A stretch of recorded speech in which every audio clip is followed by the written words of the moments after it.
والنجم إذا هوى ما ضل صاحبكم وما غوى.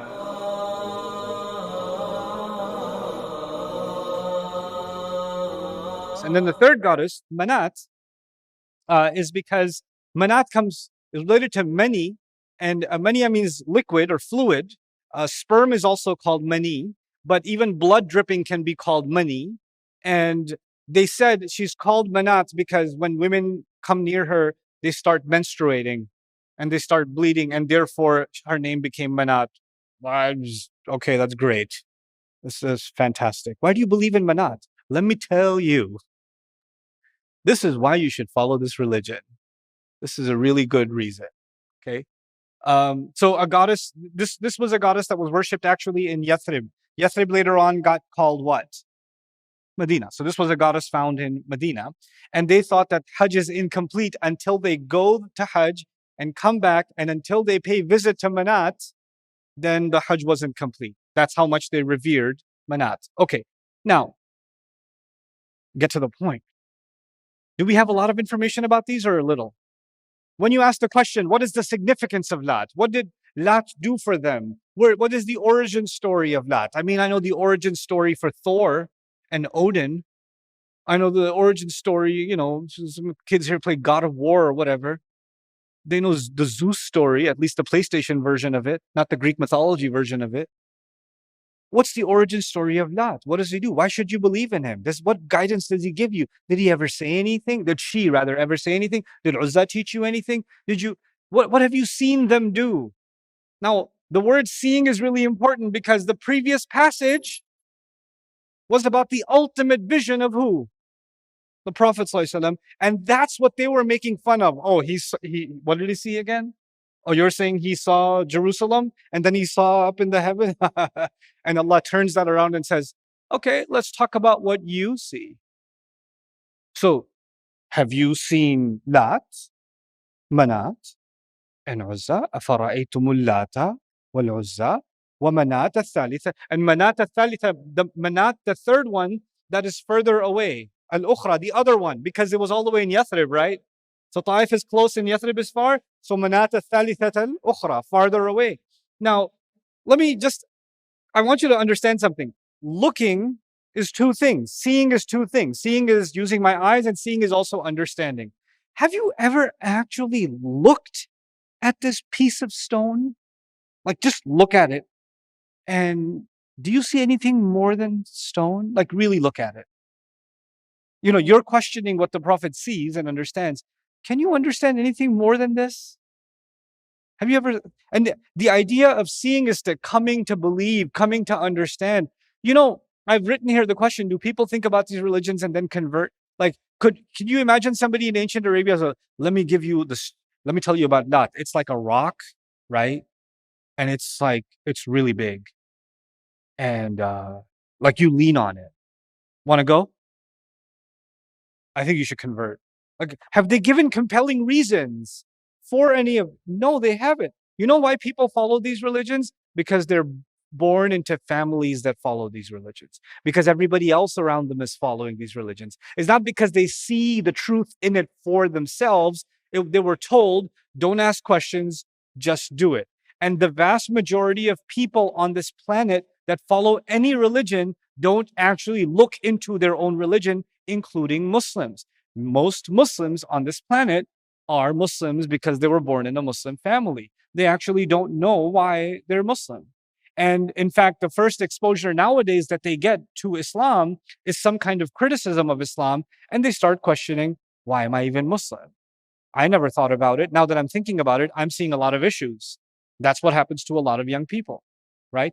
And then they go ask their parents, but their parents never looked into the religion themselves. They were committed to praying 5 times, going to Hajj and all of that because that's what their parents told them to do. And that's what they did. And they feel comfortable in it. They're in their comfort zone. So when they start getting asked questions that their son or daughter learned from TikTok, from some famous atheist, then they're like, Ruqya time.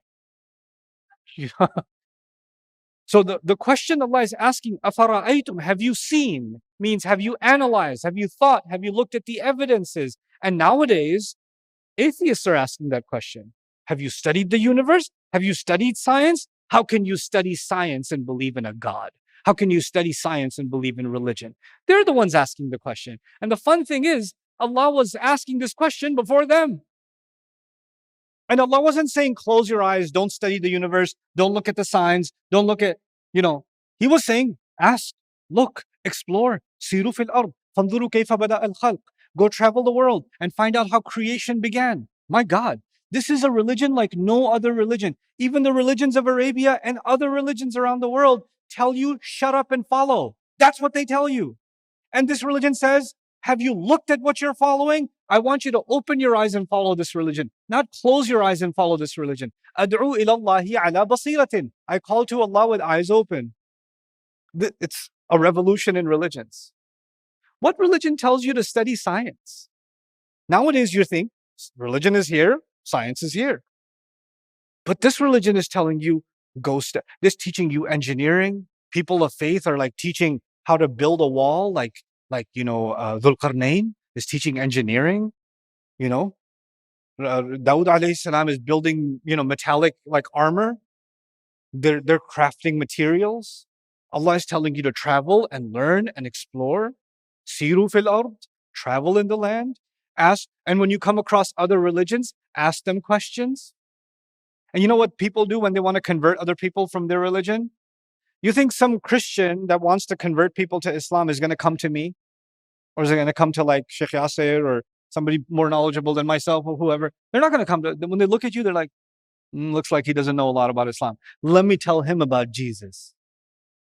Because the idea is the less educated you are in your religion, the easier you will be to confuse, right? But you know what the Quran did?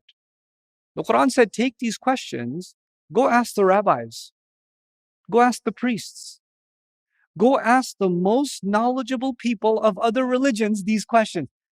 Don't just go after the general public who doesn't know much, go after the top and give them hatu burhanakum, bring your evidences. We'd like to see what's in your book. Fa'tu bit-tawrati fatluha, bring the Torah and read it. Let's have this conversation. That's what the Quran is saying. The same thing he's doing here. أَفَرَأَيْتُمُ اللَّاتَ وَالْعُزَّى وَمَنَاةَ الثَّالِثَةَ الْأُخْرَى. You're comparing this? You don't even know where this comes from? You're comparing this and questioning what Allah has given to Muhammadur Rasulullah sallallahu alayhi wasallam by way of Jibreel?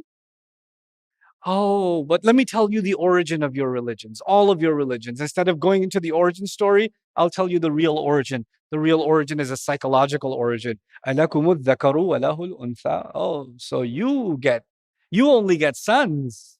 He only gets daughters. That's the origin of your religions. But this represents something much larger.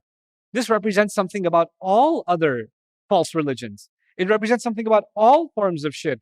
Daughters were leverage. You follow a religion in which you have some kind of leverage. So the Catholic will say, oh, saint whoever, right? And they'll have different kinds of saints. And they wear amulets of those saints, right?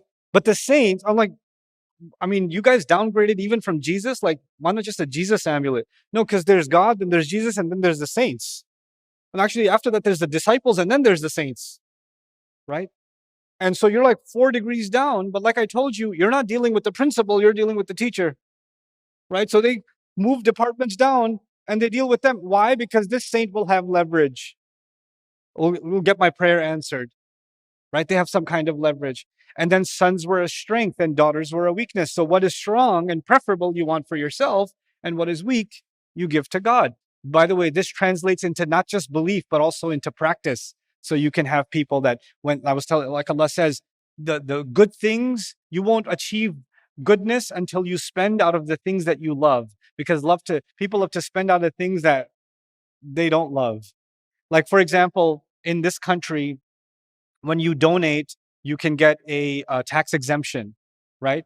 So it's a tax deductible donation that you can give to 501c3s, right? So registered nonprofits, etc. So you're like, well, this money was going to go to tax anyway, so we might as well give it to Allah. But what's the IRS limit on deductions? That will determine the limit of my donation to the masjid. This is alakum al-dhakaru wa lahu al-untha nowadays. When you decide, oh, any more than this is beyond my comfort zone. No, no, no, no, no. Give Allah, this is the version of daughters, we'll keep the sons. Give him these funds. أَفَأَصْفَاكُمْ رَبُّكُمْ بِالْبَنِينَ. Allah preferred for you to have sons. وَاتَّخَذَ مِنَ الْمَلَائِكَةِ إِنَاثًا. And He took daughters from the angels. I see. إِنَّكُمْ لَتَقُولُونَ قَوْلًا عَظِيمًا. Now, the angels, interestingly, because they were associated with daughters and they considered daughters a weakness, the angels are being associated with weakness, which directly contrasts what Allah says right before. عَلَّمَهُ what? شَدِيدُ الْقُوَى. Now the thing is, let me ask the young men here. If a young man who's working out, strong, etc., and somebody passes by and says, "How you doing, girl?" If you call a tough guy a girl, what's gonna happen? You try that in a gym. If you ever go to a gym and you see one of the biggest dudes there, it's like, "How's it going, girl?" What's gonna happen from there? I mean, nowadays, I don't know. I'm not sure what might happen, but would they be offended? Yeah. Who are you messing with, man? So when you call angels females and you associate them with weakness, and you're saying all of these things while Jibreel alayhi salam is actually around and the legions of angels are around, do you even know who you're messing with? Like, it's one thing you're messing with Allah. That's already there.